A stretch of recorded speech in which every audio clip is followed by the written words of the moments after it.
వైకాపా ప్రభుత్వం చేపట్టిన నాడు నేడు పనులపై సమగ్ర విచారణ చేయిస్తామని విద్యాశాఖ మంత్రి నారా లోకేష్ ప్రకటించారు.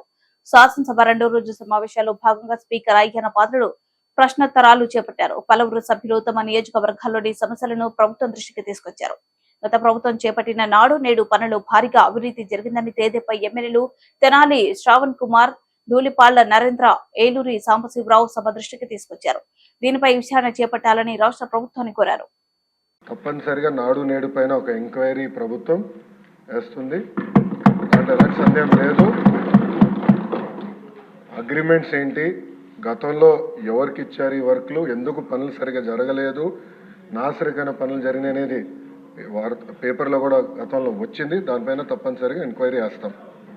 రెండోది సాంబశివరావు గారు చెప్పినట్లు ఫేజ్ 1లో కొన్ని భవనాలు కట్టారు, కానీ అది మూసేశారు, అని వాడట్లేదు.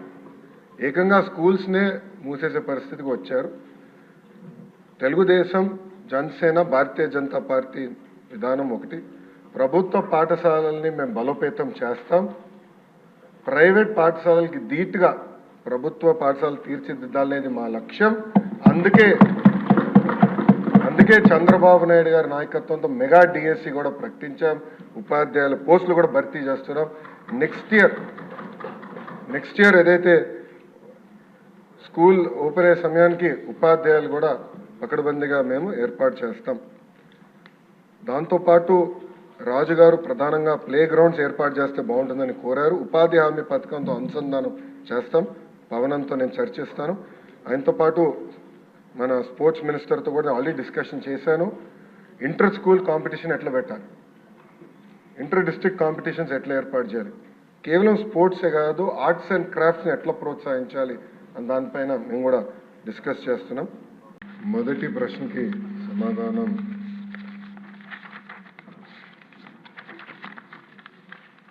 మొదటి విడత కింద 15,713 పాఠశాలల్లో ఈ కార్యక్రమం చేపట్టడం జరిగింది. కానీ మొదటి విడత పూర్తి చేసడానికి ఇంకొక 880 కోట్ల 39 లక్షల రూపాయలు అవసరం ఉంది. రెండో విడత కింద 22,311 పాఠశాలలో పనులు చేపట్టడం జరిగింది.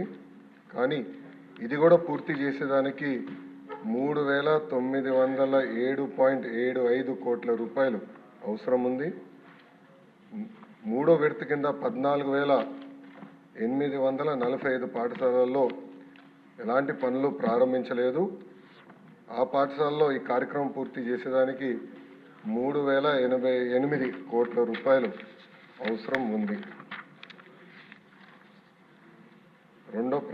రెండో ప్రశ్న వివరాలు. నిధులు కేటాయింపులు ఖర్చులు ఎనెక్షర్ 1లో జతపరిచాం. మూడో ప్రశ్నకి సమాధానం, గత ప్రభుత్వం 900 కోట్ల రూపాయలు పెండింగ్ బిల్స్ పెట్టడం జరిగింది. ఈ కార్యక్రమం పూర్తి చేసడానికి 7,877 కోట్ల రూపాయలు అవసరం ఉంది. గత ప్రభుత్వం ఈ కార్యక్రమంలో చేపట్టిన ప్రభుత్వ పాఠశాలల్లో 72,117 విద్యార్థులు సంఖ్య తగ్గుతాం కూడా జరిగింది. ఈ ప్రశ్నకు అధ్యక్ష శ్రీ వి వెంకటరామరెడ్డి గారు అడ్వకేటు 27/11/2023లో ఒక పిటిషన్ వేస్తాం జరిగింది. ఆ పిటిషన్కి సంబంధించిన ప్రాథమిక దర్యాప్తు రిపోర్ట్ MD APEWIDCకి వస్తాం జరిగింది. కానీ ఫైనల్ రిపోర్ట్ ఇంకా రావాల్సిన అవసరం ఉంది. ఈ ప్రశ్నకి సమాధానం, ఫైనల్ రిపోర్ట్ వచ్చిన తర్వాత